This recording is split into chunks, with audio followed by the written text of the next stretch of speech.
Hello and welcome to another episode of Another Path.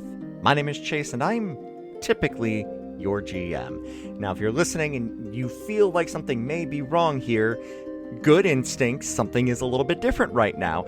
Rather than our normal episode this week, I had the absolute pleasure to sit down with a couple of other GMs from some different tabletop role-playing podcasts across the internet, and we talked about gaming and getting into games. This was done in celebration of the Goodpods TTRPG Takeover, which is happening as you are listening to this right now. It is over on the Goodpods podcast website, which is a fantastic platform if you haven't checked it out. It's a kind of a mix between a podcast listening place and a social media joint, and I really like it. It's pretty neat. It's a great way to kind of find some new shows and whatnot. But a special thanks to Evan, who you're about to hear from, who is of the Save the Date pod, who so kindly edited this for us. And also a big thanks to Riley from Friend and Foe Adventure Co., Damien of Roleplay Rejects, and Jeff of Big Campaign Stories for sitting down and having this conversation.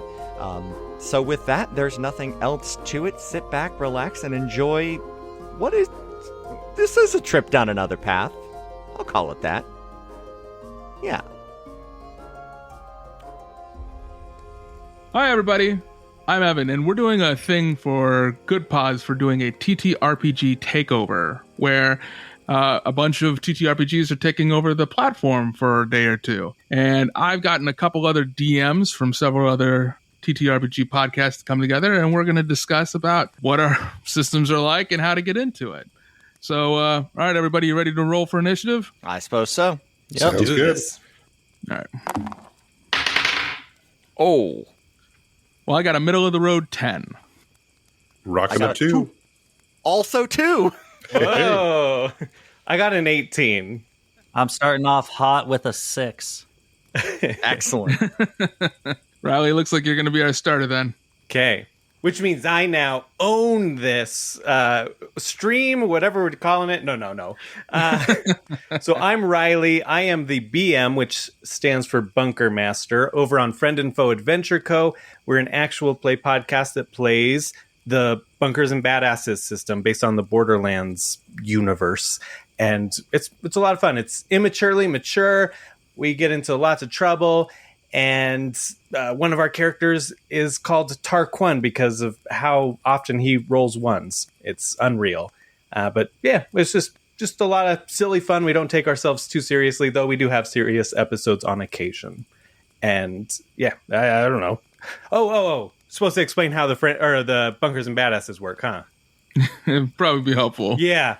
So Bunkers and Badasses is a D20 system, and you got your stats, you got modifiers based on those stats. It's pretty basic stuff, but where I think it really shines is two things. The badass system. So if you want to do something that's crazy and big, you, instead of rolling like your certain stat, you're going to roll a badass die. And if you succeed, then you do this amazing thing and your teammates can contribute to it, but it makes the roll harder, but then they can like add to your chances of success, or maybe even add like a little bit of damage, whatever it is. And so it gives this big epic movie moment of do or die. And then the other really cool thing is the gun generation system. And so you just roll a couple of dice pretty quickly and you generate a gun, because that's one of the Borderlands things is they advertise the trillions of guns and Huh. Yeah. That's really interesting. So you got all these different, you roll for weapon brands, weapon type, elemental, rarity, all that stuff. Nice. There you go. That was probably too long on that, but there you have it. I think it was great. Totally set up. I had not heard that system until we had gotten together to talk about it recently, so I'm getting to learn all about this right now. Well, I guess I'm the second highest to go next then. Hi, everybody. Like I said before, I'm Evan. I run the Save the D8 podcast. We are a Dungeons & Dragons 5e actual play as well. We started off first campaign as kind of trying to be like a storytelling podcast, and then we kind of switched things around to our second campaign now called Epic, where instead of doing it as a storytelling, we're now just more of like a group of friends around the table, just kind of hanging out and having fun. So if you want to just sit a spell and hang out with us, come listen to Save the D8. Cool. Damien, I think you're next. All right. Hi, I'm Damien. I'm one of the GMs over at Roleplay Rejects, where we play new and unusual tabletop role-playing games. Our whole thing is that we like to branch out from Pathfinder or D&D 5e and explore some of the other systems that are out there. So far, we have gone through the Fallout role-playing game, Adventure Skeletons. That one's kind of fun because it's all the rules and everything are all on one page, and that's it.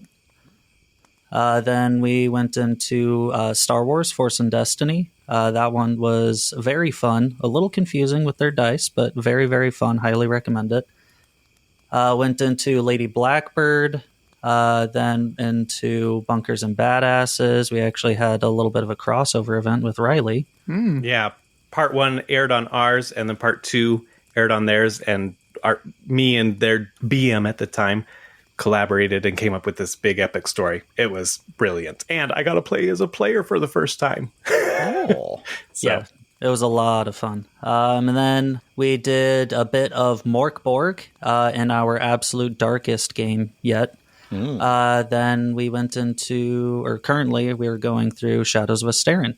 But basically the idea is that we try and pick a new system, run enough games for us to like get a pretty good feel of the system, and then in turn listeners get a pretty good feel of the system. At the end we wrap up with what we think about the system, things that we liked from it, things we didn't like from it, and maybe even things that we would carry on over into other systems. For instance, the Fallout RPG has this die where you roll for hit location. So when you have that epic moment of how do you want to do this, if you're not super creative, like I'm not sometimes, I'll go ahead and roll that and say, okay, something to do with the head. So I hit him so hard in the head down that it kind of does that groundhog or that whack-a-mole thing where it just kind of like sinks down into his shoulders. Boom. Nice. But yeah, that's pretty much it. Our podcast is set up so that then you can kind of start on whatever campaign you want to start on. Just feel free to listen. All right. Thanks, Damien. Rounding us towards the end, Chase, why don't you go? Sure. So I'm Chase. I'm the DM of Another Path. We're a D&D 5th edition podcast. We've had so far 2 full campaigns. The first one is split up into 3 different segments. We've got Aegis, Canopy, and Summit. Comprise our first long-form campaign, which took just about 5 years to get through. And our second campaign, which we started late last summer, early fall, is Oath. And we are still going strong on that. Oath requires absolutely no prior knowledge to understand or get into. I always kind of take the tone as a median point between It's Always Sunny in Philadelphia and Lord of the Rings. So whatever that gradient looks like, we're right there in the middle. And I'm also a player on Imprinted Echoes, which is a cipher system podcast taking place in Monty Cook Games' world of Numenera, which was built for the cipher system. And if you're familiar with D&D, cipher system is kind of just that, but reversed a little bit. It is DM does not roll any dice. All they do is set your dice challenges and what you're supposed to be hitting. And then your goal as a player is to do things to lower that. And you have your pool of resources and whatnot that you can use to lower what you are aiming for. And that's pretty much how the whole game plays out. It's really interesting and frequently overlooked, despite it being absolutely like a ton of fun to play. Nice. Thanks, Chase. You're welcome. And to finish off the lineup, our designated hitter, Jeff. Jeff, go ahead. Hey, everyone. I'm Jeff. I'm the GM of the Big Campaign Stories podcast, an actual play, Pathfinder 1st Edition. Though a bit of an older system, we have homebrewed it quite a bit to take it away from Dungeons & Dragons, swords and sorcery, to more cell phones and sorcerers. Kind of a little bit, I think, Snow Crash or Blade Runner vibes, with people occasionally using prestidigitation to enhance the flavor of their coffee. Nice. Okay. We're a group of players that have been playing together for a really long time, so mostly the story is supposed to be fun, but we can't have its serious moments. Yeah, that's us. Nice. Great. Thanks, Jeff. Everyone, you knocked it out of the park. Woo! So, why don't we just get right into it, and I'll just go ahead and ask the first question for everybody here.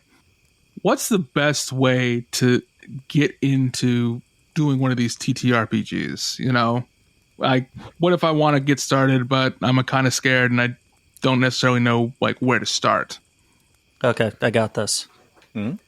Best thing to do. Any system, does not matter whatsoever. Get a group of friends who are willing to try this out with you and be absolutely okay to fail. Because I have been playing Pathfinder for probably a good 6 years, right, on and off.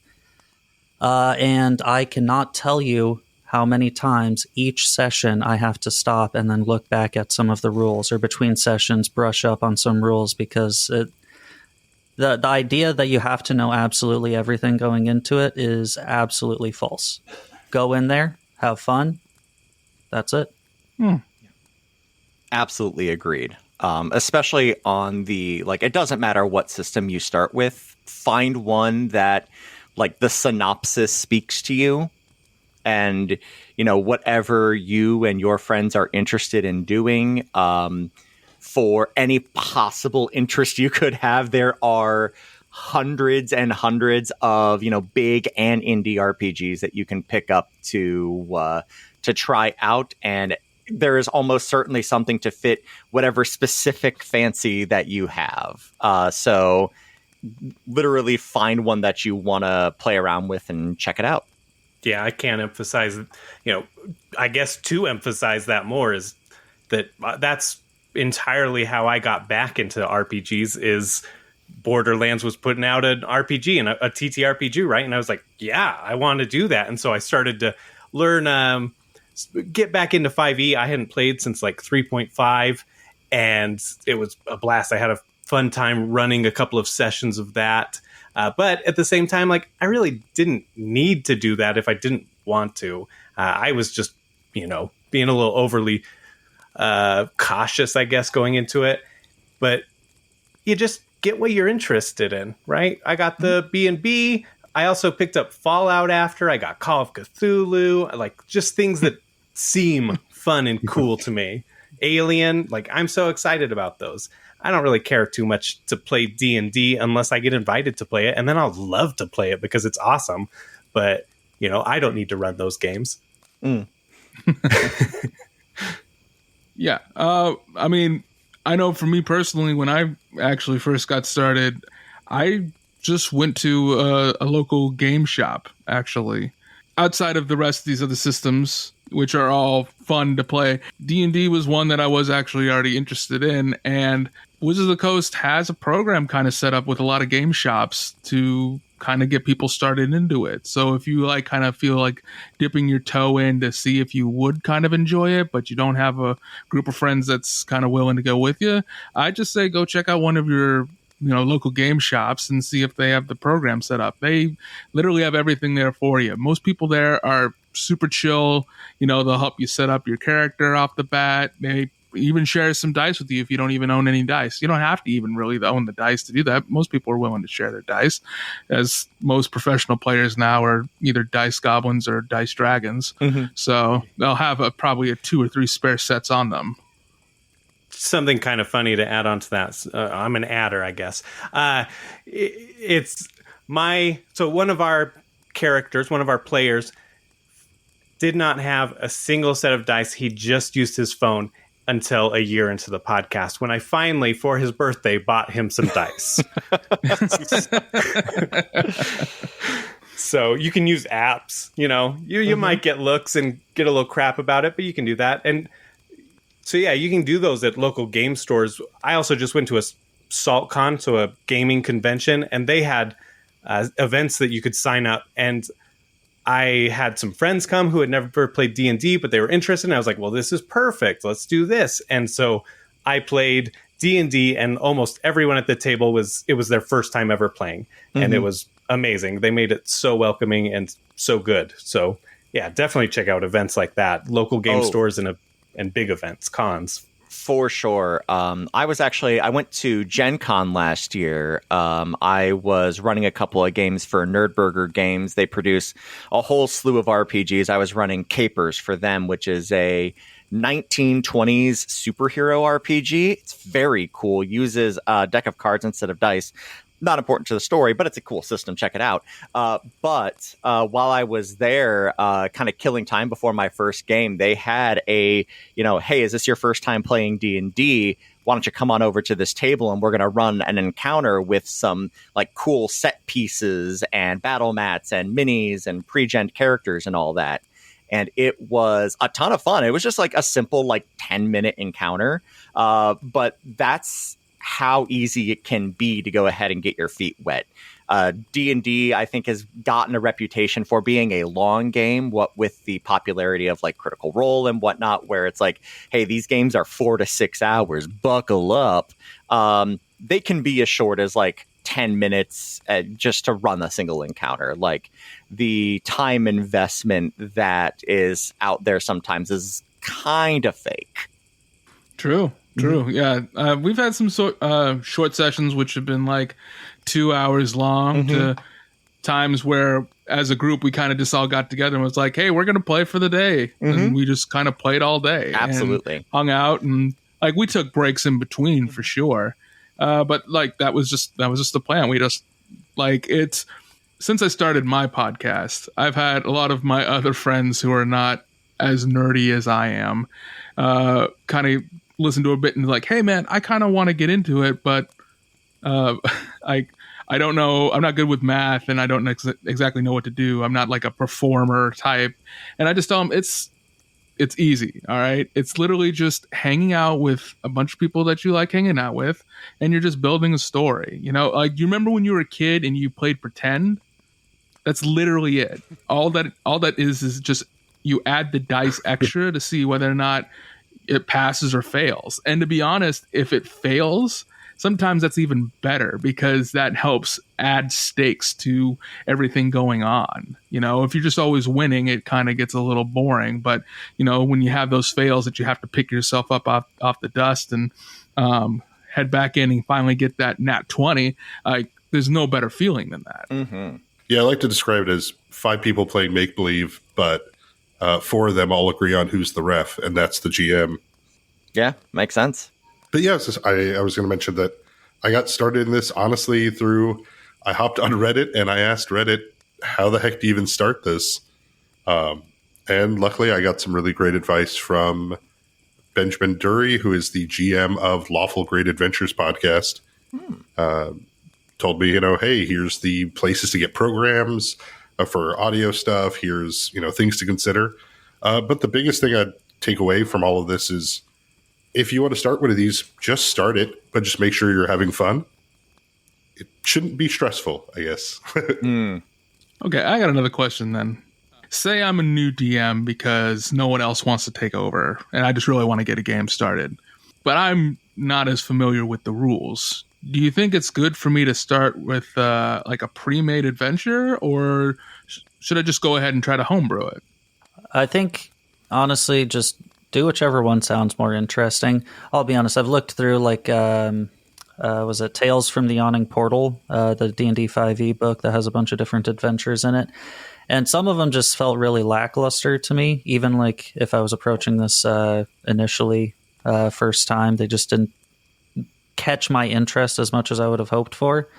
And if making something up sounds better to you, go for it. I think the first thing that I ever DM'd was D&D 5e, and it was because I had this idea about this wizard in a tower who had turned people into shattered glass, but you could still see him moving in the shattered glass.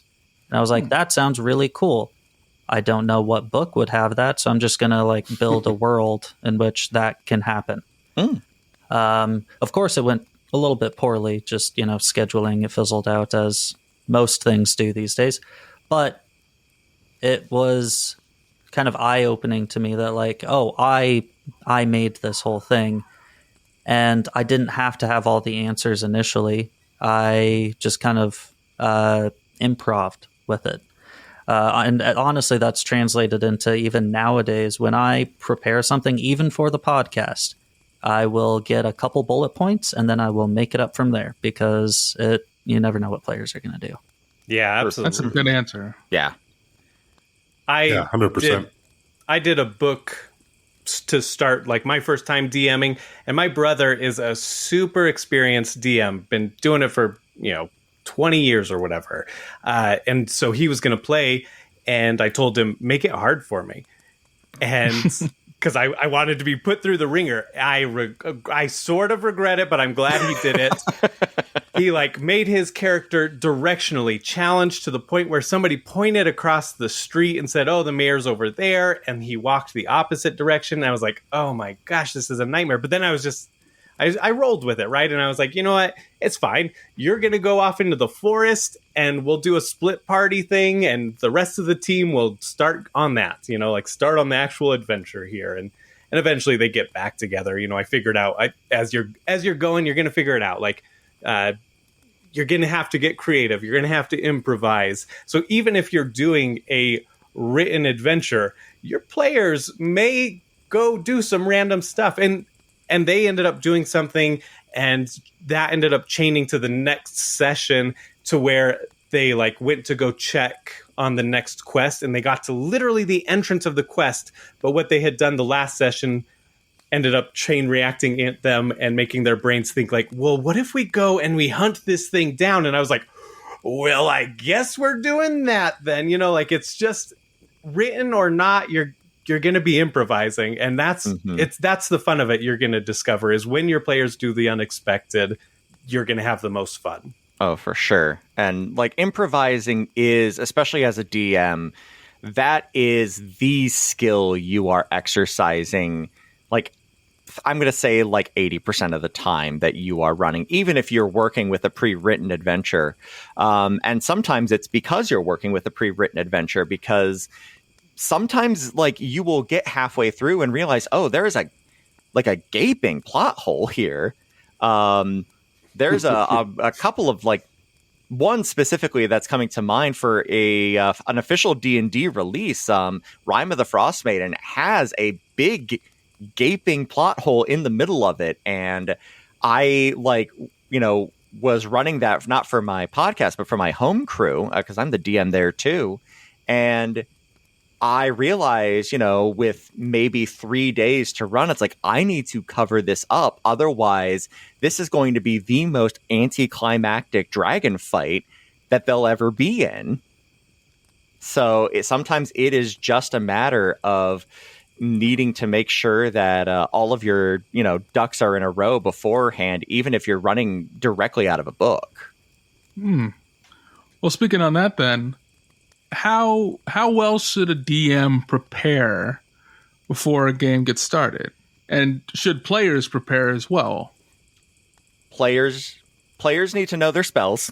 It's my biggest pet peeve as a DM. Wish on that. Yeah. And of course, that is something that happens as you become familiar with it. Nobody's going to ask you to have everything memorized when you start, but you should have your signature things memorized, 3 or 4 games in. But for the DMs, there's a lot of talk, especially if you go on to YouTube, don't over prepare. Your players are going to do things that you would never account for, and you're going to have to make it up on the spot anyways. What I would say is prepare to your comfort level, and it's going to take a while to figure that out. So don't get too stressed. I have walked into games where I have used literally the first 3 sentences that I wrote down, and then either the players got hung up on it or they just went in a completely different direction and I had to roll with it. And I have had games where I have, run through absolutely everything I had, and it's just gonna depend. You got to figure out where your stride is and where your players are having fun. because sometimes over preparing can cause your players to not have a great time because you want to adhere maybe a little too rigidly to what you'd planned for. And I would also say, like, to speak on that, is test out both options. There was one instance in which I prepared every single room for this massive complex in our Fallout campaign. And I was expecting us to like get through all of this, like a bunch of the rooms really quickly within like an episode or two. But it turned out that we only got through like a room or two throughout like an hour and a half, like the rough length of our episodes. And like that was a little bit annoying because I spent a lot of time trying to prepare for that. But I also then tried out absolutely no preparation whatsoever. Not on the podcast, mind you, because that would be insane. But no, I had some friends over to try out the Fallout RPG, and one of them said, "Hey, I want my character to have a motorcycle." And I was like, cool, I'm going to roll with that for this entire campaign and then just kind of improv from there. I didn't like either option, so I've been like honing down that nice middle ground where it's mostly unprepared, but you still have those bullet points to fall back on. Mm-hmm. And I think, yeah, just trial and error. Hey, are you calling me out? I did zero preparation for one of our episodes. And granted, it was a flashback episode where we had one of our players couldn't make it. And so I was like, yeah, let's do it for these other three. This was morning of, I'm like, here's my idea. We flashed back. It was our first time doing that. So episode 11, I had zero prep and just an idea of like, where were you about a year-ish ago? And it ended up coming together so good. It's one of my favorite episodes, actually, because, and I think it's because of the backstory. It may not be that great, but because of the backstory of like zero prep and just going with it, it worked out so beautifully. I think so. Sorry, with that, I think it also depends then on who your players are. So kind of going into that whole player preparation kind of a thing. True. Because I was hanging out with this group of people. I haven't hung out with them a whole bunch, not like the main cast of Roleplay Rejects. So when I improv'd absolutely everything, it was kind of a little bit clunky because it wasn't that natural, like back and forth that you get with people that you're very comfortable with, that you kind of like, I guess like an improv troupe would probably be really comfortable with one another, right? They would just kind of like bounce off of each other's ideas and make something incredible with it. Yeah, I think to tie to that, right, as musicians, if you know an instrument, then you might be able to improvise. You know, just knowing the instrument at the basic level, you may not be able to improvise as well. But if you like really, really know your system, if you really, really know your character, you're going to be able to really run with it, and you'll be ready, I guess, for that. I think it's more important for the DM or the GM to know what they're doing. But even then, like if you don't know everything, that's okay. If you're not doing a podcast, or even if you're doing a podcast, you can just edit that out. You can always say like, oh, hold on, let me check on that. And your players will understand. Or you can just be like, I'm not sure, but let's make it up. You're going to roll a dexterity roll. You know, like that's what it is this time. We have literally said those words in our podcast. Yeah. Yeah. Yeah. I think I literally had that last episode for my podcast during the time in which I had them in a major boss fight in a because there was a love triangle going between two sisters and a star spawn who was the husband of one of the sisters, and the other sister had kidnapped him. One of the players' cats named Cabbage jumped onto the keyboard as we were playing, and they had asked me like, "Oh, can I get all the enemies in one straight line so they could cast a spell?" And I was like, "I'll give you 3." And just at the right spot, the cat just made this unworldly sound of "no," like that. And the player rolled with it. He was just like, "Cabbage says that's not good enough," and everyone else just kind of like laughed and was enjoying it. So I was like, "All right, I'll give you all 5 then. Fine, that's fair. That's fair." Also, top tier cat name. Cabbage. I love Cabbage. They're very loud, though. I have to edit them a lot out of the podcast because they love to yell in the background. Absolutely. No, we've got Mr. Frodo and Strider, which is the two cats of one of my co-stars on Imprinted Echoes. And they are a similar constant concern. We have our 4-year-old running around upstairs for us. So she's the audience for most of our podcasts. And the dog on occasion. On occasion. Yeah, very rare. How long have you all been podcasting? For myself, we started last October. Nice. Okay. Save the D8 started about 5 years ago. Another Path has been going for also 5 years, going on 6 here in May.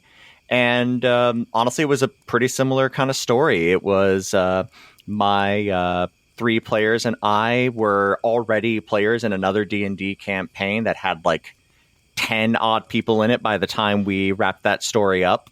And we were talking one day during the game and before the game rather, and we realized, we all listen to the Adventure Zone and like that. Oh, we could do that. And they're like, oh yeah, but we don't know how to edit audio and whatnot. It's like, I have my degree in digital art and video editing is a big part of my job. And I know how to do that because you have to know how to edit audio if you want to edit video well. And there was one of those like, oh yeah, we can do that. Oh, we can do that moments. So we, with on the shoulders of pure audacity, we went ahead and started screaming into the void. And Zach has actually moved on to do his own actual play show. He is the DM for The Silent Secrets, which is a Monster Hearts 2 podcast. So think like CW, Riverdale, Vampire Diaries, that kind of vibe. That is Monster Hearts 2, and it's a ton of fun. Check it out if you haven't. But we have cycled in another friend of ours who we haven't played with before this, but had acted with alongside and improv'd with, Justin, and he has been a fantastic addition. But we're still going and having a great time with it. Yeah, we have a kind of similar origin. So we were playing Kingmaker, the Pathfinder Adventure Path, for over a year. By the way, if you do plan on playing that one, definitely just do whatever the hell you want for the main storyline, because the big bad end game just kind of comes out of nowhere at the end there. It's a little funky. Anyways, so we were playing that for a little over a year, really getting into it. I had a couple friends that I had played with before that joined up, and then we made some new friends along the way.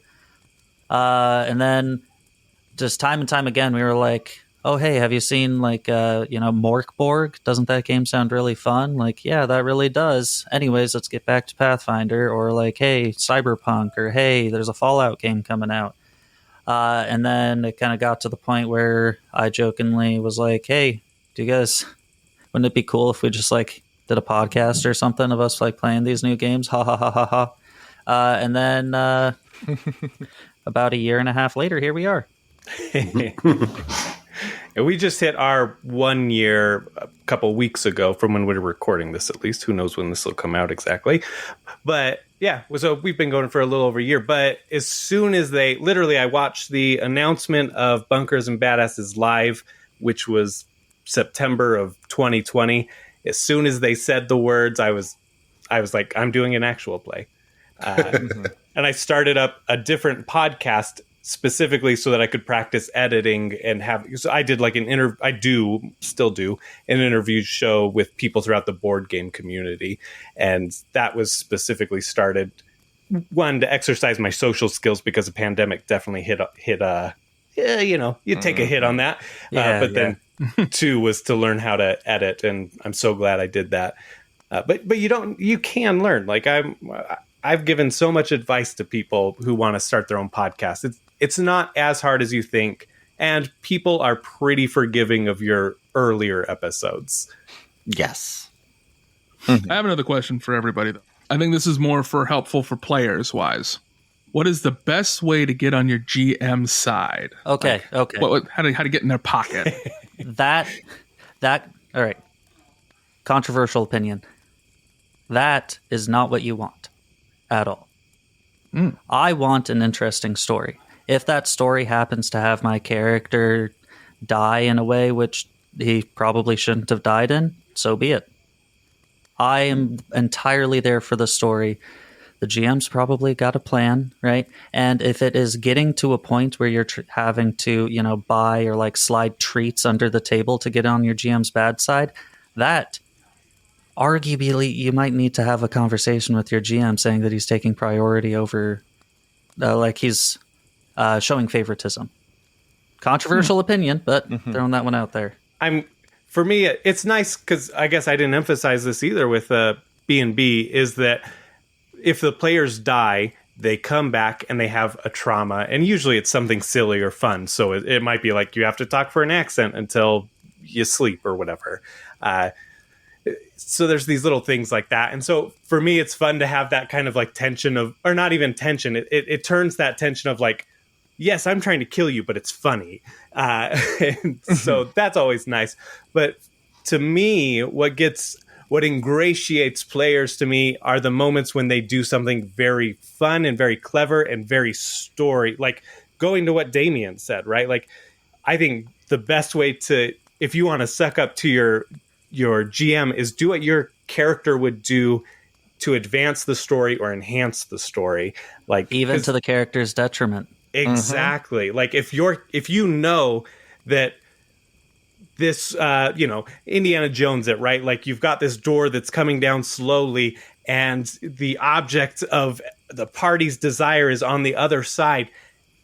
Dart for that. And your character is like the heroic, like, I will get this job done no matter what. They dart across, slide under there, throw the object under the door, and they don't make it through. So now they are trapped on the other side. Or maybe they run the risk of getting crushed and they die, but your character might do that. Like your character, that might not be a great example. Maybe it's a baby or something that they're going to save, whatever it is, right? Whatever your story is, playing to your character, playing to the story. That gets me giddy every time. Mm-hmm. I guess I'd say my opinion is that is a little bit more on the meta side, which is if you want to be on your DM's good side, tell the DM what you like about their game. Let them know you're enjoying the story. Let them know you had fun with that time you rolled a 1 or that time they rolled a 1. By communicating with your GM, you kind of give them permission to be a larger arbiter and to make the story kind of go where it's supposed to go naturally. Versus, I think every GM kind of worries, are my players having fun? Having that honest communication, I think, allows the story to develop in a natural way versus people trying to guess what's going on. That's a very good point. Yeah. Totally agree. Yeah. I think that communication is necessary in playing these games, and you don't need to meta it while playing the game directly while you're in it, but off game, you can talk to the DM, say things you like and things you would like to be better. And if you're just doing it in a kind way, most of the times most GMs are more than happy to listen to you because they want you to have a good time. Everyone's trying to have a good fun amount of time. Mm-hmm. I totally agree with what everybody had said here. However, I'm also very susceptible to bribes. So if you're the person that brings food for the group for everybody, you will be on my good side. And if you bring food to my sessions, you're dead to me. That's because we're on mic, and obviously you don't want food on mic. But I have a wonderful sound clip of a player eating a nacho that I'm going to use next time somebody breaks a bone. Good. Oh, that's great. Somewhere in my records, I've got a similar sound clip of one of my players eating a piece of hardtack, which has the most bone crunchy sound you could possibly imagine. Oh, boy. Wow. I know that running a podcast and running a regular game is totally, if I was just running a game, of course I would love snacks, eat away. Mm-hmm. have fun, drink, whatever. But man, how many times I have to be like, okay, finish what you're doing. Like I can hear you eating something. I know you need a little snack, but like finish that and then talk. You know, like you feel like you're I don't know, I feel like I'm micromanaging sometimes, but maybe I'm just a little OCD about my sound, which Damien actually, after we had our crossover, helped me learn a little bit more about some sound editing stuff, which was really nice. Yeah, some new plugins and things. Yeah. So I mean, I think that's fair. Doing an audio podcast, for sure, you don't want the sound of eating, because I don't think a lot of people out there like the sound of somebody crunching or smacking their lips as they're playing. All of that is on our ASMR channel. I will also say this, though. For my players, I don't mind it so much, but mainly because they've gotten really good at learning how to mute themselves when that happens. And they've kind of learned how to be able to like navigate it. So most of the time, like when they decide to have their snack stuff, when it's not like our periods between recording, because we'll usually record like an episode at a time for like an hour and 10 or 20, because there's always the ums and ahs you got to cut out. But during battles are their favorite time, because that's when they know they can snack, because everybody else is trying to figure out exactly what they're doing, and they know they can just mute their mic and just start throwing snacks in their mouth quietly, and it's not getting on there. Yeah, it's got to be pretty different recording like virtually, because I have all of my players actually come in and we sit around a big table with the map in the center, and we use any number of random things for minis and terrain pieces and all that. So what we normally do for our thing is when we are recording, right, we try and keep minimal snacks or not super crunchy snacks. Mostly just push the mic away a bit and then eat whatever. But basically it's gonna just hold out until the end, because then we have like big family dinner and just do that instead of snacking throughout the whole thing. But drinking has become a part of yours with the pop in the top. Oh, I love it. Dude, that sound is the best sound. Oh, for sure. We don't keep them in, but whenever somebody does open up a first or second beer on mic, we do hold it directly to the mic so that everybody can partake. Oh yeah, and you have to be quiet, right? What? Really... Well, no, it is a like, hey, everybody stop. It is either, right when we start the game or going into the second half after we've taken our break is, people sit down and then we grip it and rip it right in there so that we can all enjoy the ASMR, even if we ourselves are not drinking. But drinking is like, everyone's allowed to have their beverage and whatnot. I'm not going to make somebody dehydrate in the middle of the show if they, they're not feeling that. Oh, absolutely. And they're pretty good about not drinking directly into the mics, so that's helpful. Chase, you know what? I think you just bring up a wonderful point. I mean, that sounds like a tradition that you all have for your podcast. Do you have any more traditions, or does anybody else have traditions on their podcast that y'all do? Yeah, actually, we have our big one that we have is, and this actually is not even on the podcast. This is just for myself at the end, and tails lovely off of the last conversation. And we have what is literally called favorite moments. And some other tables call it like wishes and stars and whatnot. But the way that we do it is we organize it into what was your favorite moment playing tonight that you had for your character. What was your favorite thing that one of your other players did, or that you did with one of the other players, or what is the favorite thing that the GM did?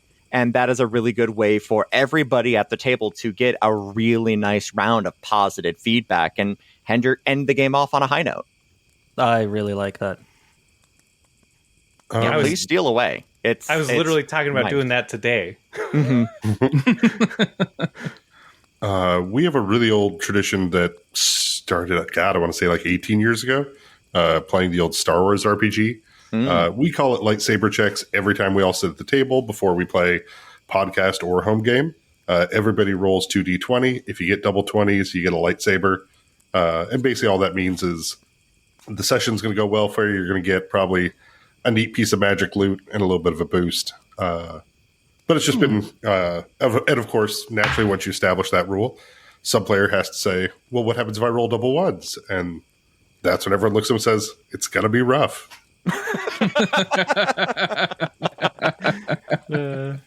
We, at the start of our episodes, do frivolous facts. We didn't start out doing that. I had the idea of doing badass facts, but I had that idea because of Dungeons and Daddies. They do daddy facts at the beginning of their episode, and I was like, oh, it's too similar. I can't use that.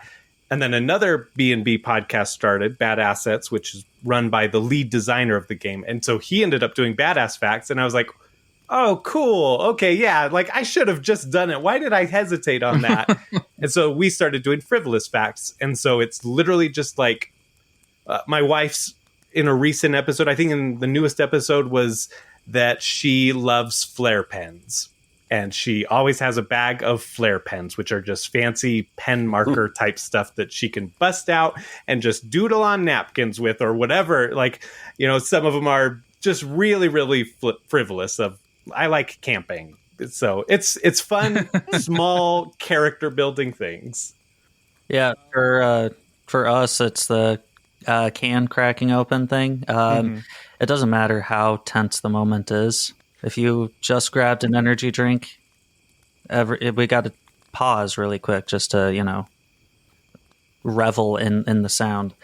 But the other thing, and this one is kind of just a random one. I don't remember how on earth it started. But anytime any one of us says the word general or the word major, we salute, because you're supposed to salute your officers. I think, oh god, that just tickles me from my own military days. That feels very Mel Brooks Airplane to me. I like it. Yeah. We have one tradition with ours, which is we start every episode with one particular player saying something as soon as we start recording. It's and we say that every episode, no matter what. We will not start the episode until is said. Incredible. That is great. In fact, that transitioned over to another podcast that me and that player are players in, Cyberpunk one called No Latency, and we won't start an episode without a player saying that as well. That's wonderful. Good. Did everyone do one? I think so, right? I think so. Okay, I've got the next question. So I know that as a GM, a lot of times you introduce homebrew into your games, but what is your opinion on players trying to introduce some of their own homebrew? And when would you draw the line? I am 100% okay with that. Especially with this season of Another Path, I've been doing as much focus as I can on collaborative world building. You know, I am there to be the referee and to set the course, but if they decide to throw a couple of rocks out in the way, I'm usually okay with that. When it comes to like items or enemies or something like that, that does require like, hey, this is a collaboration. We are both working on this, and we will either work on it on mic, and if it's good, I'll leave it in the show.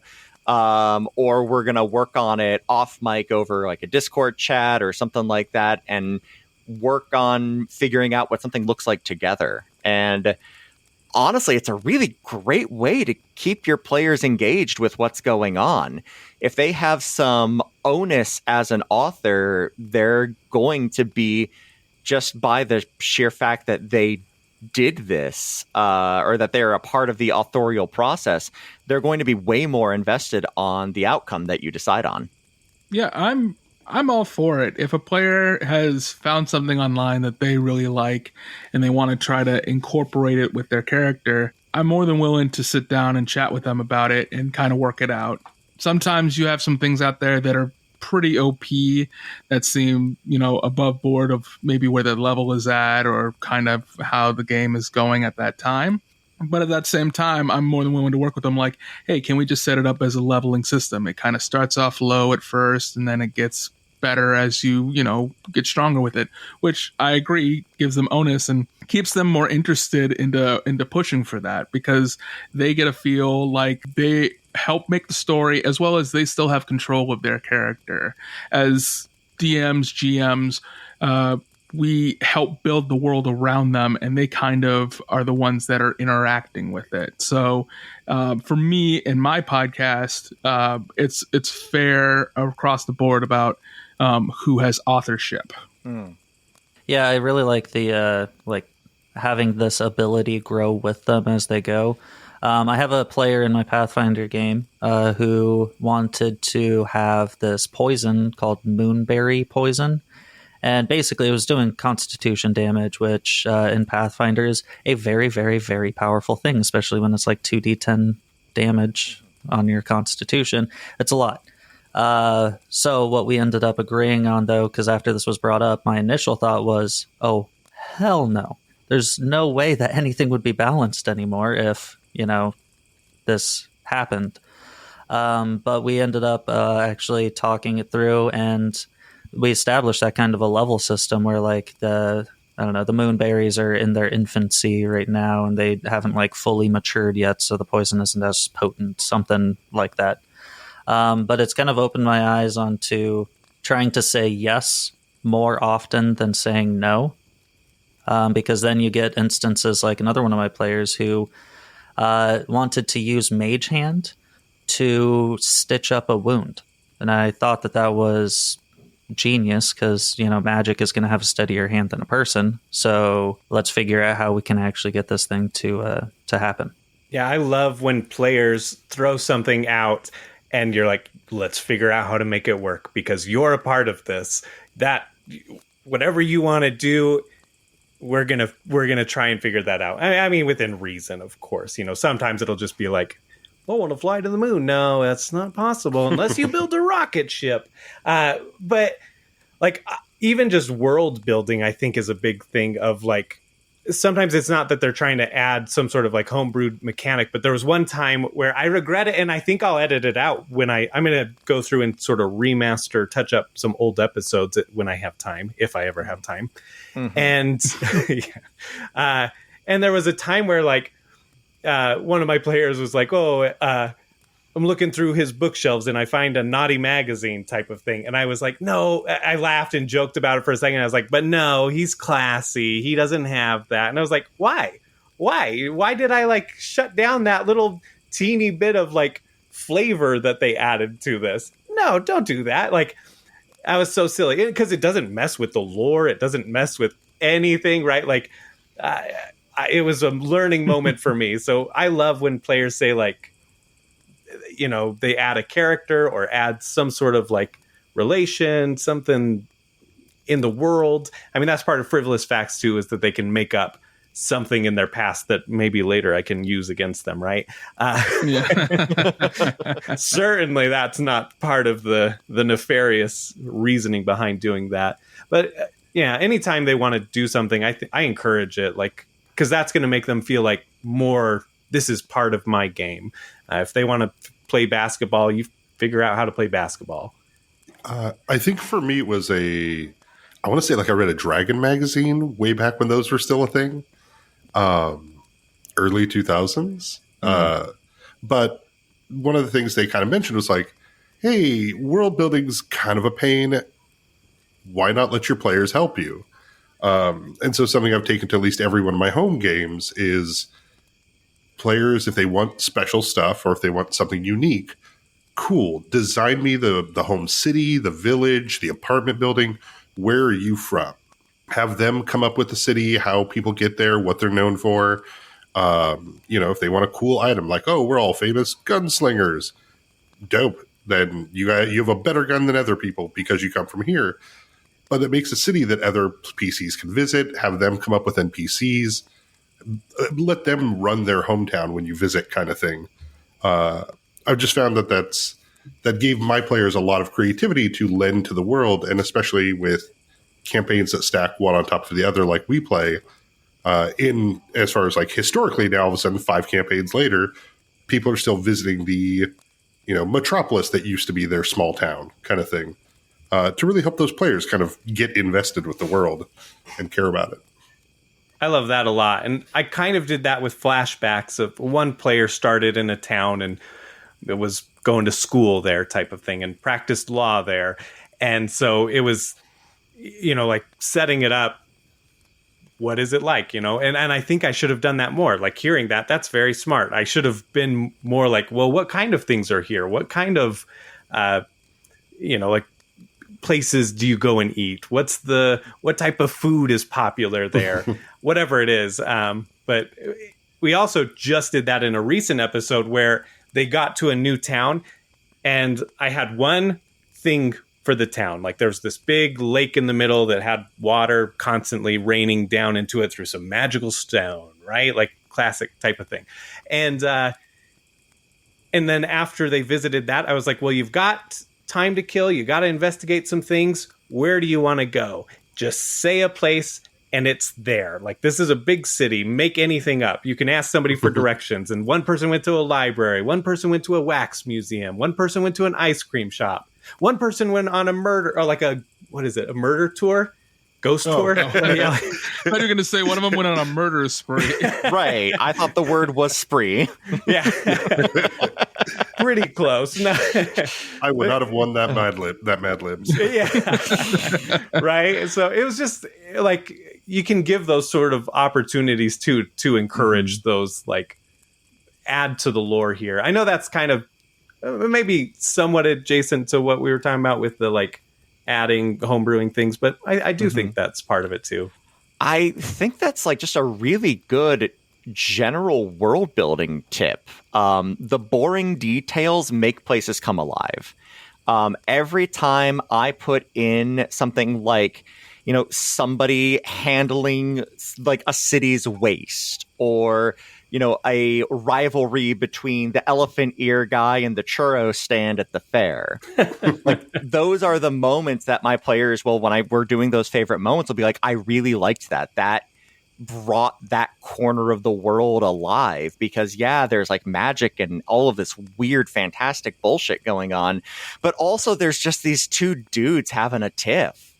And that is, again, it's one of those things, player investment, like that brings them in and makes them realize, oh, this is just what's happening around us. And if we're not here, stuff is going to keep happening.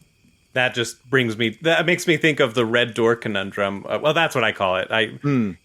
If you get overly descriptive about certain things, right? You come up to this tavern, it has a red door. What are you going to do? Like, okay, I'm going to listen real carefully. Why is it red? Okay, maybe I'll try and pick the lock. Just turn the handle. Just open the door. That's all you got to do. Come on, guys. You can do this. I'm going to see if I can see underneath the door. Can I slide anything under the door? It's just like, whoops. Okay, my bad. I threw in too much detail there, I guess. Yep. That is a great pitfall for DM to fall into. I feel like I would have shared this story because it ties in with that really well, which is, my players all come to this city. This city had recently been bombed through a bunch of gateways opening the Plane of Fire. They're walking around. They're seeing bodies. They're seeing this destroyed city. And because there was an open spot on the map, I, like a big stupid GM, said, and there's a well there with some boards slightly pulled over the top. They open up the well. I say there's some bodies in there. People try to crawl in and get away from the fire. The next 2.5 hours of my existence are my GM nightmare, and I still have my PTSD from it, of my players inspected every stone of that well, and they used Arcane Eye, and they used scrying spells. They lowered each other down there, and they cast light, and it was just like, my God. Biggest mistake of my life was just casually mentioning there's a well. It's that red door, right? Of some things, though, your players will just hook onto because the DM felt like they were into it. It felt too natural. We got to inspect it. And with those kinds of situations, I feel like it's okay to peel back the curtain and just let them know, hey, guys, there's nothing in there. That way you don't end up wasting the several hours going into stuff. Like, don't get me wrong, I will let them investigate for a good 30 minutes. But once it is pretty apparent that they're not giving this up, that's when I'll go ahead and peek back and be like, guys, you just spent the last half hour on something that really does not matter. It's literally just a pile of hay. That's it. That's all that's there. Another way to go about doing that I've had a lot of success with is to just ask the players, hey, what information are you actually trying to get out of this? I am your DM and your friend. I am not trying to like murder all of your characters in a, stupid way. So why don't you ask me the question that you actually want to know, and I will give you each a check to figure it out. That way we're not, looking at a bunch of corpses for the next hour and a half. Oh, that's a good one. Yeah, I think, right, you can almost make them roll for anything. If you're seeing that they're getting stuck on this in B&B, it's like roll insight. Hopefully they all, at least one person rolls high enough that you can be like, perfect. You know that well is just a well. There's a little sad story inside it, and that's it. It's, you can come up with something, but you can also, I know I've done this. I can't think of a specific example off the top of my head, but there's been times where they get so focused on something that all of a sudden now I'm focused on it, and I'm like, you know what? Okay. Yeah, there's some words etched on the inside of, like, on the stone of one of the inside the well, right? Like, are you going to go down there and see if you can read it or whatever, and add something of like, oh, we should have gone to the tavern. The rest of them went to the tavern, and whatever, that will push them the direction that they do need to go. You can do little things like that or something. I don't know, whatever it is. It's all improv, right? Like, find your way to guide them.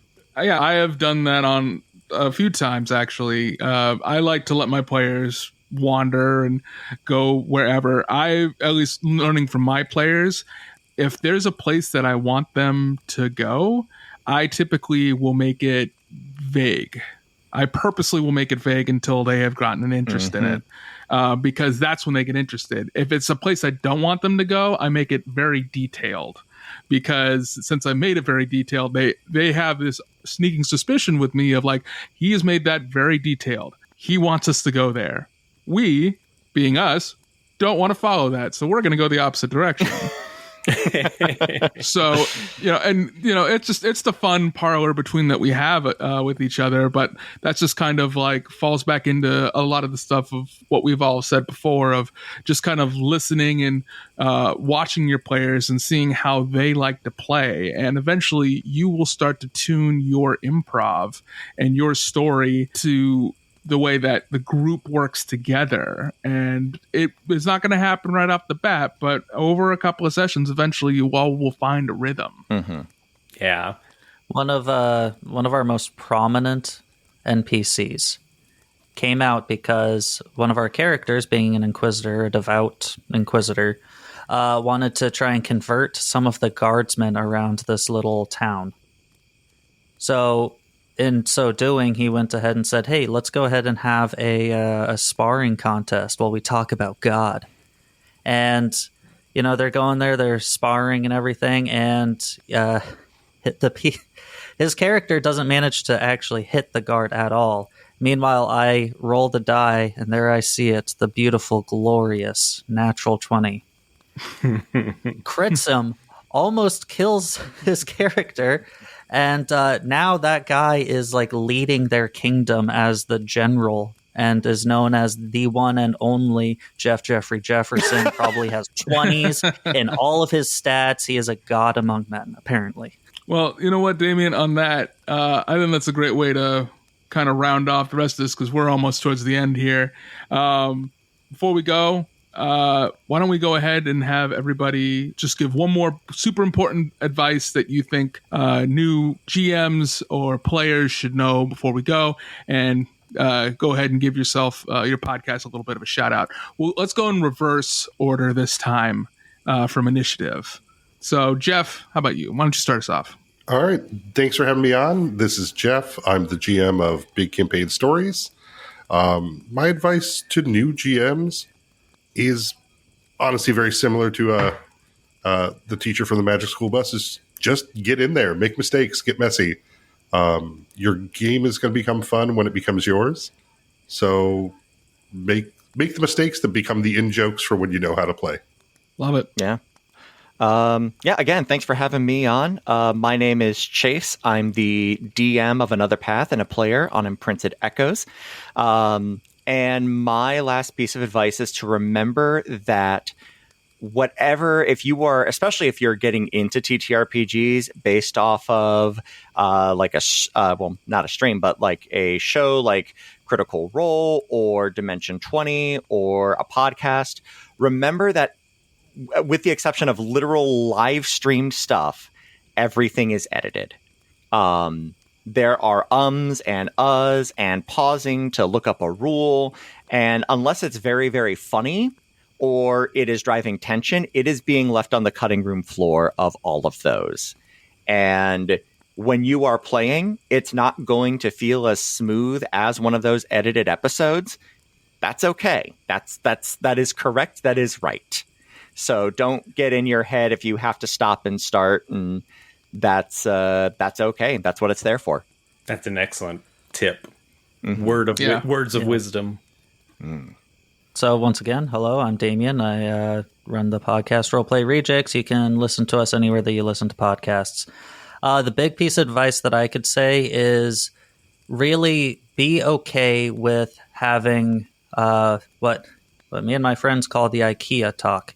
If there is a player at your table that that is kind of hurting your fun, if you're not having fun with this other player, if you find yourself starting to prepare and just hand in your head thinking, man, I really hope that this one person doesn't show up, obviously that is a negative impact on everyone's time there. And just have the conversation with that person. Say, hey, I really don't like it that you're on your phone all the time. I really don't like that you're not very as engaged as all of us.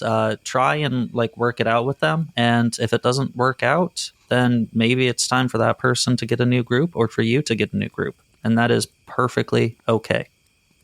Solid piece of advice there. What's the phrase? No D&D is better than bad D&D? Yeah. Yes, correct. Well, for everybody else, I'm Evan. I'm with Save the D8. My piece of advice for the rest of you is just have fun. It's not a competitive game. This is a game where everybody just gets together and creates a story. So be willing to, what's the best word to say this? Recognize the spotlight. You know, if you recognize that your character might be stepping on other characters for their actions because you want to do something cool, it might be a good idea just to kind of step back. I know for me that as a player, I typically like to be the kind of player who actually is the utility one. I like to help out other characters with their ideas and try to kickstart it off and do something really cool with them, but let them shine in the spotlight. So don't just pay attention to just for you, between you and the DM, but your other party member players that you're with as well. Yeah. Mm-hmm. I think that's awesome. I'm Riley from Friend Info Adventure Co. You can listen to it wherever you listen to podcasts. And I just say ditto to all that. No, but I feel like cheater. I know. Cheater. Going last, I feel like, oh man, you all covered such good things. But I, let your players roam. But let's see. Yeah, I had the most time to think about something else, but you guys kept mentioning ones I thought of. But yeah, if you're the GM, then let your players explore that world, let them pitch in like we've talked about. And then if you're the players, be a part of that world and don't be a jerk. Don't try and purposely derail their story. If you just don't see the story, that's totally okay. Or if there's something else that's well, that's really interesting. Can I check? I'm going to go check that out. But if you know where the story is going, or you see that obvious thing and you're just well, I don't want to do that just to throw my GM off. Don't do it. Don't be a jerk at the table. Be kind. Mm-hmm. Right? Yes. Yes, I totally agree with that. So, I put together the Discord we have for this Goodpods takeover. Do you mind if I just talk about the takeover real quick? Please. Absolutely. Please do. Perfect. Okay. So Goodpods it's a fairly newer listening app for podcasts. It's kind of like Goodreads, if you ever used Goodreads. I know I did. My wife did. And it's built around community. And so on there, like Apple, you can write reviews, you can rate it. Spotify, you can only rate it. Here, you can write a review. You can even just comment without rating. You can do that on individual episodes. So like this episode, say you can go in and you can ask questions, and then we can go and we can reply to those, and we can have like a back and forth. So you can do that with every episode. You can do that with the show. You can rate every episode. Don't give it less than 5 stars. If you don't like it, that's fine. You don't need to give a 1 star, but here you could actually, like, I love feedback. And if you don't like something, I would love the feedback. You don't have to leave a 1 star to tell me like, hey, I don't love the way that you, do battle or whatever. I don't know, like describe kills, whatever it is. You can give that kind of feedback and not bring the podcast rating down, which is nice, but also just keep it positive, interact with people on there. Goodpods is really cool. I'm excited. So on March 28th and the 29th, we're going to be doing this takeover, and the people at Goodpods, friends of Goodpods, a lot of us that are taking part in it. Let's see at the Discord. The Discord has 53 people in there. And I know some of them are repeat shows, but overall, though, I mean, that's probably at least 40 shows. Wow. So we've got a lot of people participating. And so over those course of those 2 days, it's going to be popping up in the feed. So go and look at those. Go and look at the featured list. They have a featured list, and all day it's going to be different actual play podcasts or TTRPG related podcasts. And you can just go and try something new, give it a try, and then rate it, and then that'll pop up, and other people who are just using the app that day might see it and discover some new actual play that they like. So there you go. That's kind of the rundown, the gist of it. Yeah, Cool, I like cool. that. Very cool. Oh, if everyone wants to go through and maybe do their social media handles, and then the day that their new episodes come out. Oh, sure. Oh, yeah, that'd be a great idea. Okay. Hey, so Roleplay Rejects, hi. So we are on Instagram mostly at Roleplay Rejects. And then we have a website, roleplayrejects.com. That should be able to get you to just about everywhere. We're trying to start to be a little bit more active on Facebook, but we're Instagram predominantly. We release episodes every Sunday at 9 p.m. So any night owls will have a chance to listen to the new episodes on Sunday. And then it's there for anyone who has to commute that following Monday. We also have Patreon. Nice. Yeah, Riley, Friend Info Adventure Co. is out every other Tuesday, and then we are at FF Adventure Co. on most social medias, but Twitter is where we're most active. I try to keep up with everything else, but Twitter's definitely where we post the most. Yeah, Big Campaign Stories. We generally release every Thursday. And the most active place we are is on Twitter at Big Campaign Podcast. We do have a website at bigcampaign.com. Yeah, Another Path we release every other Wednesday, and Imprinted Echoes releases every other Sunday, both right there at midnight. So again, if you're a night owl, they are right there and ready for you. And you can find both of those shows on Twitter. Another Path is at Another Path Pod, and Imprinted Echoes is at Imprinted Echoes. And Save the D8, we release every Thursday around roughly midnight, 1 o'clock. You could find us on all the socials at Save the D8 Pod. We also have a website, www.savethed8pod.com. Thanks so much for everybody being here and giving out such great advice. I thought it'd be fun to have a special episode for people out there that might be interested in getting into it. And it felt a little weird just kind of doing it myself. So it's kind of fun with this event, being able to meet a bunch of DMs and kind of find out that we all have very similar ideas of how to run a game. So it's pretty cool. Yeah. All right. Thanks so much, everybody. Have a good night. Thank you. Deuces. Bye.